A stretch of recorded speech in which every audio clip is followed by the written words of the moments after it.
Hi, hello, and welcome back to my channel. I am Papa Lasagna, aka Josh, and today we are doing a gourmet version of the Big Mac sauce. I have crushed the giant, I have done it, we have done it. Let's do it together. Now, there's a new series called Papa Lasagna Attempts, where I'll grab a food that already exists and I'll try to recreate it for the first time on camera for you to enjoy. I do apologize for the length of the video, although the reason is because there is no specific amount of ingredients. There's no 5 grams of this, 10 grams. This is all based around your flavor. So with that being said, let's get it.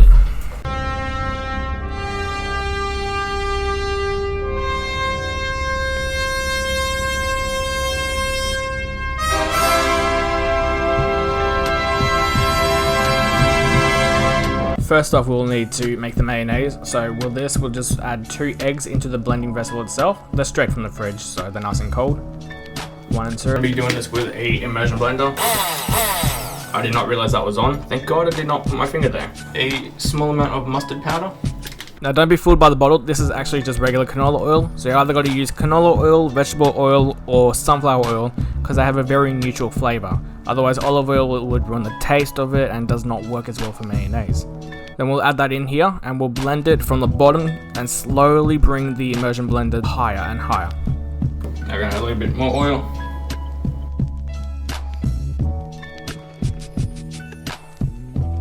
Once again, we'll add more oil. Not too much, but you know, just enough.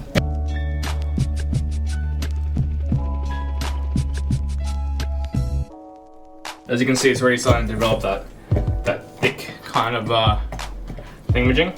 Now before I overheat it, I'm gonna add a little bit more oil. By the way, mayonnaise has a lot of oil. I don't know if you realize that, but mayonnaise has a lot of oil. It's kind of disturbing. So just keep that in mind if you're trying to, I don't know, not get heart attack, not get heart disease.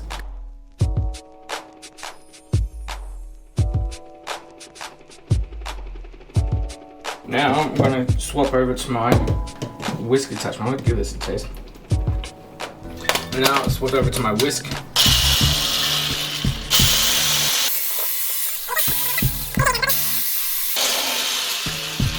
Now I can feel it starting to heat up.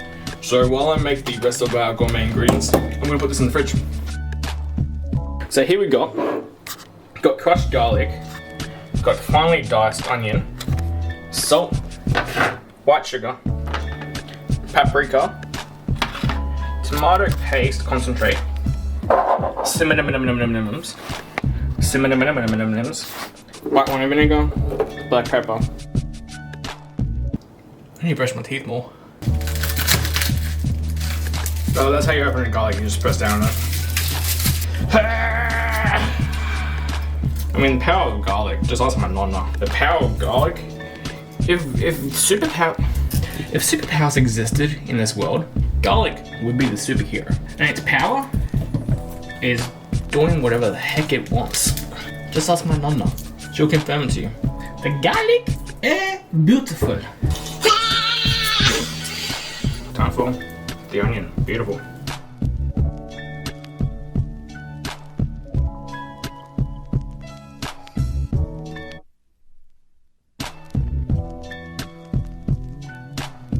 Beautiful pieces. I don't want to put that there, that's a bit different. Alright. Now that that's like, my eyes! I can't see! Okay, so I did let that relax in the fridge for a little bit. I'm gonna uncover it now. Now, because I'm a seasoned chef, I'm gonna zoom out for a bit. Now, because I'm a seasoned chef, what I'm gonna do is do a teaspoon of each ingredient, and then I'll go from there to see what I need to work on. So now I'm gonna add a teaspoon of that garlic that I already crushed before. Probably 2 teaspoons of onion. You know what? I'm gonna go half a teaspoon of sugar. I'm gonna go 1 full teaspoon of salt. A crunch paprika, white wine vinegar. Just a touch of cinnamon because it asks for spices, which I assume will just be maybe a bit too much. And tomato paste, I'm not too sure how much, but let's see how. So I'll just do a teaspoon as well.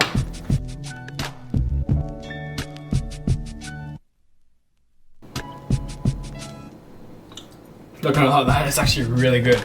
I'm gonna add a lot more garlic into that though. Paprika is good. Salt's good. I'm gonna add more pepper, more cinnamons, more vinegar, more paste, and more garlic. I'll add the garlic first. So I only do one iteration at a time, only one new thing at a time. You don't want to overbear it. You don't want to go all in at once and be like, ah, crap, I messed up. Because this way, if I know that I messed up, the next time I do it, I know to add less of that specific ingredient.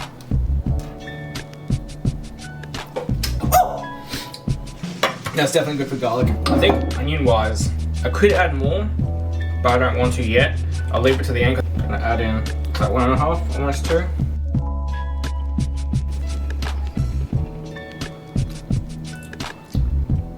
Oh, that's beautiful.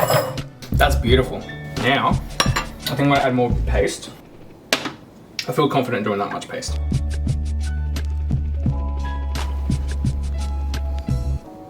Okay, the paste made it a lot sweeter.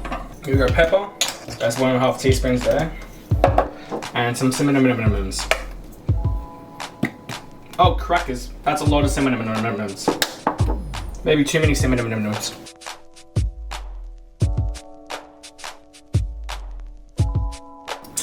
That's it.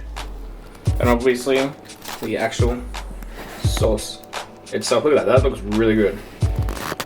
Firstly, thank you so much for watching this video. If you do like it, please send it out to other people. Please show them. I mean, I'm not trying to make a career out of this. I just do it as a hobby, but at the same time, I do want people to look at it, and you know, I want to be validated, obviously. I do apologize that there was no specified amount of ingredients, like there's no thing like 200 grams of this and 500 grams of that or whatever. But the reason in one, it matters a lot on how fresh your ingredients are. Like my garlic was not as fresh as I wanted it to be. 2, the cut size. If you cut your onions too thin, they produce a lot of flavor. If you cut them too thick, they don't produce as much flavor. Exact same as the way as the garlic. Why crush the garlic instead of dice them or mince them? And 3, if you're going through the whole bouginess of making your own mayonnaise, I 100% have faith in you and trust in you that you'll be able to make a good sauce by adding your own ingredients and like finding what flavor you want to make. And I hope you have a good day or a good night. This is Papa Lasagna signing off. Hey.